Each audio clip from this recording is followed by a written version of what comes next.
How's it going, ladies and gents of the globe? Welcome back to the 2017 Let's Play of Tomb Raider 2, and yeah, I'm thrilled to be back, and it's the only Let's Play that will offer high quality, high class entertainment from start to finish, but yeah, I'm thrilled to be back doing this level, and this is Catacombs of the Talion, and yeah, it's quite a fine level if you ask me. It's going to be around 25 minutes of thrilling gameplay, and notice I said 25 minutes and not 40 minutes.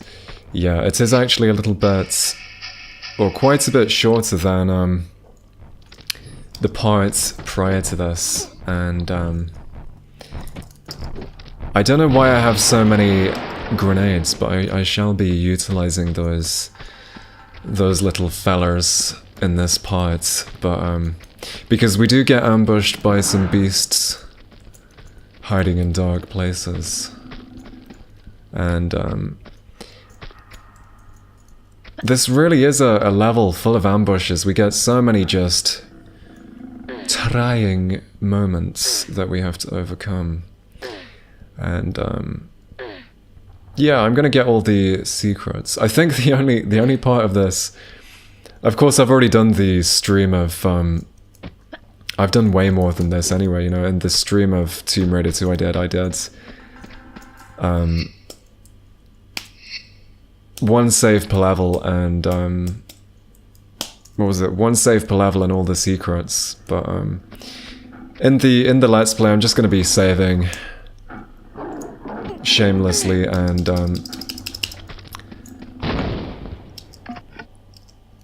you see, it really makes me upset to see animals in pain, but there's a huge part of me in Tomb Raider that really enjoys killing animals, especially blowing them up. I'm a lot sicker than people might think, but don't you just love that about Tomb Raider? When music plays as soon as you enter these grand areas, and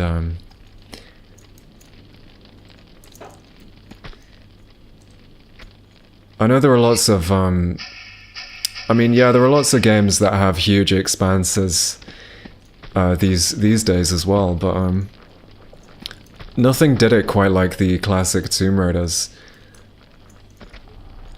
And the end of Tomb Raider 2,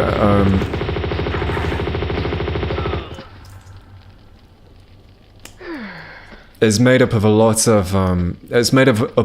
of huge expanses and huge areas that are really fun to enter and be around and, you know, explore and all that kind of thing. I mean, later on we do get the Temple of Xi'an, or the Temple of John, as any action turnip fans might say. And that level, I mean, I'll talk a little bit more about it when I get to it, but that level really fucks with your head in a way, because you get you have these huge expansive grand, you know, areas, and then you'll fall also, oh, for fuck's sake.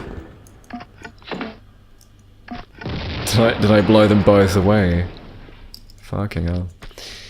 Now that they spawned, I may as well go now, because I wasn't gonna go in here originally, but yeah, then you'll get these huge rooms, but then there's a huge kind of juxtaposition between big areas and small areas, and areas that might cause you to feel claustrophobic. But do you know what? I've just literally only, this shames me to say this, but I've literally only just realized that is, fuck me, that's the area from the Ice Palace. That's how slow I am. That's how slow I am. But yeah, to anyone who doesn't know, that's where we'll be going in the next level to fight a rather epic fight. But that's one thing that I should definitely mention. There is a this level and the next one are basically one huge level, and they're split into two parts, of course, which is, it's done really well. I mean, it is really quite something. And you can, like I said, you can do them in about 25 minutes casually. I mean, if you were like really concentrating, it might only take like 20 minutes, but it's kind of nice when it's kind of just a frigging pleasure for me, because it is a lot nicer doing like a 20-minute part, because I know that a lot of people prefer just watching it like a 20-minute video over a 40-minute behemoth of a part. But I've been using that word a lot lately, haven't I?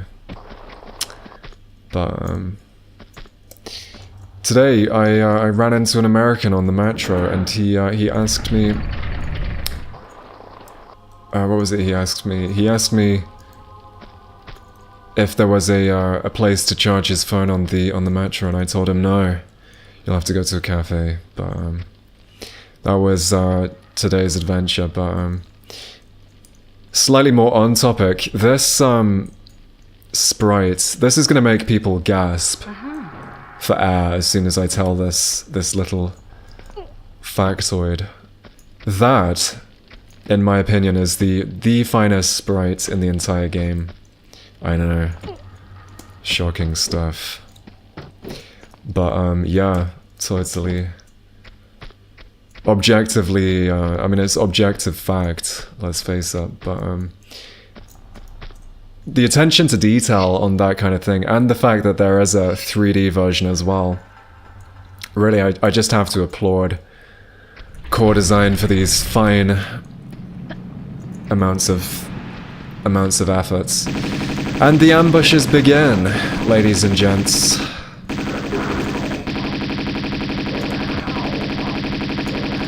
Get to fact. But we shan't be going in that direction just yet. We'll be going up here first. But yeah, this is like the kind of like the main area of this part, and it is really quite cozy for I find these levels really cozy to play at Christmas, at Xmas, or Hanukkah, or whatever you celebrate. But I don't want to exclude any people, but I'll tell you what it does really remind me of, actually. All of this, like this entire level, and this is, by the way, ice, but we'll be more on that later. But what this really reminds me of a lot is something from the, you know, I'm gonna use the grenades. It really reminds me of something from, like, Legend of Zelda. Specifically, I would say more like the Twilight Princess. Or should I say Twilight Princess. Definitely gives me vibes from that kind of thing. And yeah, we get another Tibetan mask, and I suppose if you think about it, this is probably like one of the final games that that utilized sprites, don't you think? Let's just get rid of. I'll talk more about the M16 in a minute, because I have to complain. I have to complain about that.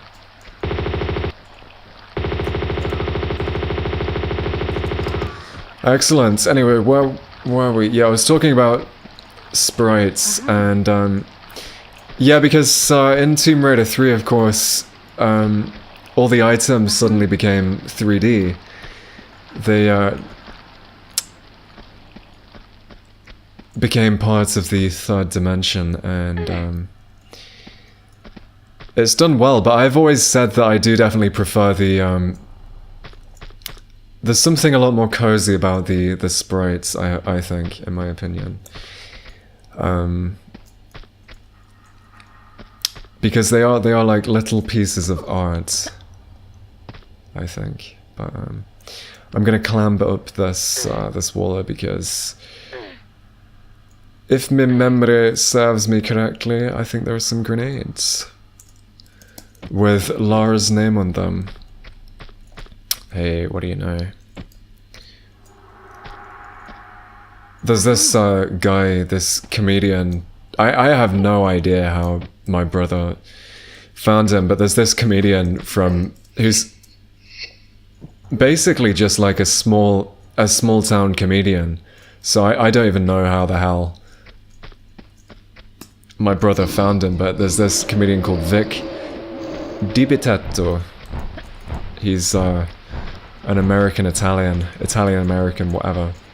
Yeah, the second one. But he has this catchphrase where he goes, "Hey, what do you say? What is it again? I can't even remember. Fuck knows." But in the meantime, let's deal with these beasts with the M16, and it gives me... This is really quite a fine moment to show off how the M16 can be used in a correct manner. Look at those Yeti. But yeah, the M16, as you saw earlier with those goons that were attacking me, they are... that was really another thing which was really improved a lot as soon as Tomb Raider 3 came out, because I was playing... I mean, you know me, I played Tomb Raider anyway, I don't necessarily just do it for videos and stuff, but I was playing Tomb Raider 3 recently and was using the M16, and it's really just glorious, the difference between the M16 and Tomb Raider 3 and Tomb Raider 2. I mean, in Tomb Raider 3 you can move about with the M16 and, you know, as common sense might, I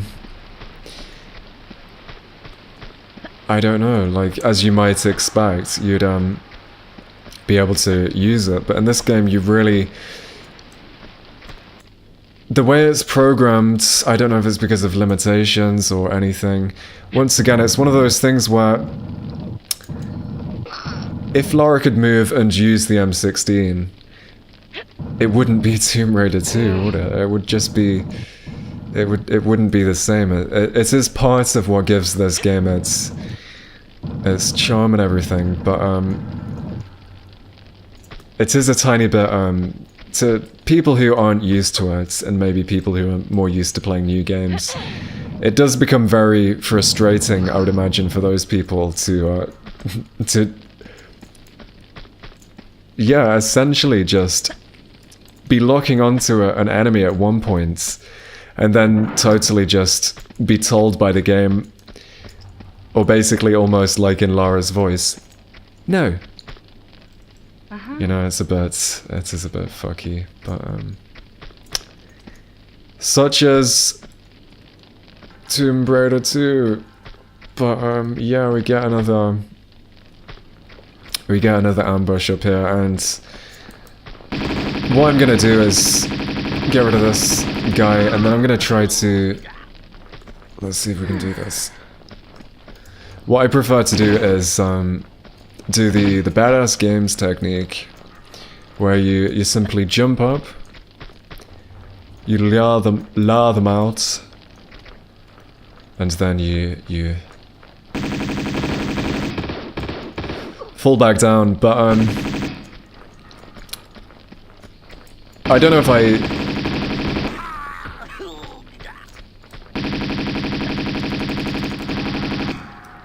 Where is he going? Fucking hell.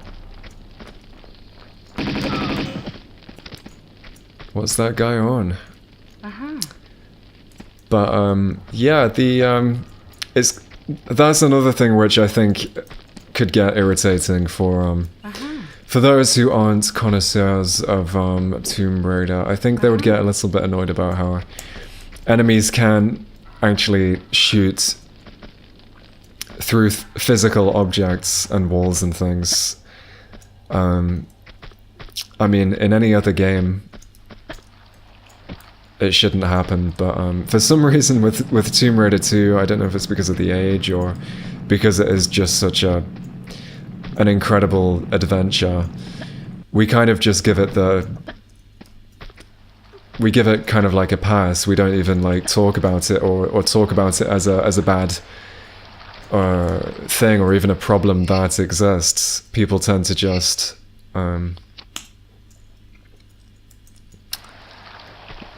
look at Tomb Raider 2 and say it's a perfect game, and then they just move on, and that's that. But the game does have problems, definitely. Like, there are things in it that are very, I suppose you could just call them retro little aspects or details or things like that. I think in the past I called them PS1isms. I think I should stick to that as a term, but yeah, it's amazing because, like, you've really got to be careful what you wish for, because it just would not be the same game.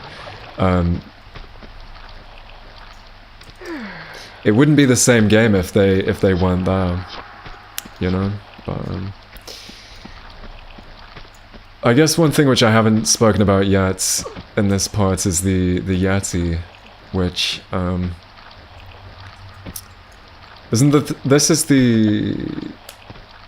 this must be the first time we've actually encountered them in the game. And I think Tomb Raider, the classic Tomb Raiders, did a really good job of incorporating mythical beasts and beings, and I guess you could say monsters as well. Like, you know, even things like the final spider boss, or whatever the fuck that thing is from Tomb Raider 3. All of that stuff, don't get me wrong, it's fucking terrifying and fucks with your head big time, but I suppose Tomb Raider fans are used to that.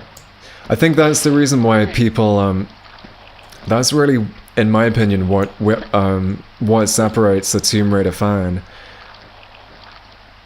who plays the games from somebody who, I don't know, maybe respects the games but doesn't really play them, or just thoroughly dislikes them and has disdain for them, because these games really fuck with you and your emotions and your mental well-being in general, because of the, you know, the kind of painful deaths you have to go through, the psychological torture that you have to endure through all these fucking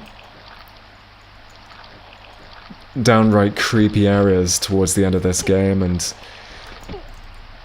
I mean, in any other game it just would not be on, but I think that's what makes us sick beings in general, because we're taking it, we're just being tortured thoroughly by playing these classics, but we take it anyway. But I'm just gonna check that I was just checking that I actually got both secrets, because I haven't done it for a while, but I do, I've just remembered where the final one is, but and I just remembered that this thing will play a part in the next level, the next part, because yeah, as I said, I think I mentioned it, we'll be back here because it is basically one huge level split into two, and yeah, like I said, it's done really nicely. I think it's okay. No, it's done really nicely, and Lara, do what I'm telling you to do. But let's see if I can do this. What I should do here is save again, because there is an area down there that is utterly pointless in exploring. It doesn't do anything. There's no reason to go there, and I'm not going there, so soz. But instead we shall just continue straight through here and claim the third secret, which is hiding marvelously at the top of this. Oh, come on, Laura. I can't remember if this this secret was one that I figured out on my own or not when I first played it. I mean, it was such a long time ago, I don't even remember, but definitely a tricky bastard to... No, you know, I think I had a feeling, I have a feeling I did actually work that out myself. But I definitely didn't, there's a secret in the level after this, which I definitely didn't work out myself. Which I'm sure everyone knows what I'm talking about anyway, but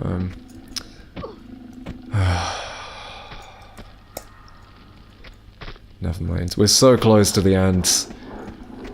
I'm just gonna pull through. I think I used to just walk, oh for fuck's sake. I used to just walk actually through the spikes in the past, just because at this point in the game you do just have so much health, you know, medipacks in general, that it's certainly no loss to be worried about that kind of thing. But let's see if we can do this. Yes! Finally. Come on. Hey, we did it. But yeah, that's the end of the Catacombs of the Talion.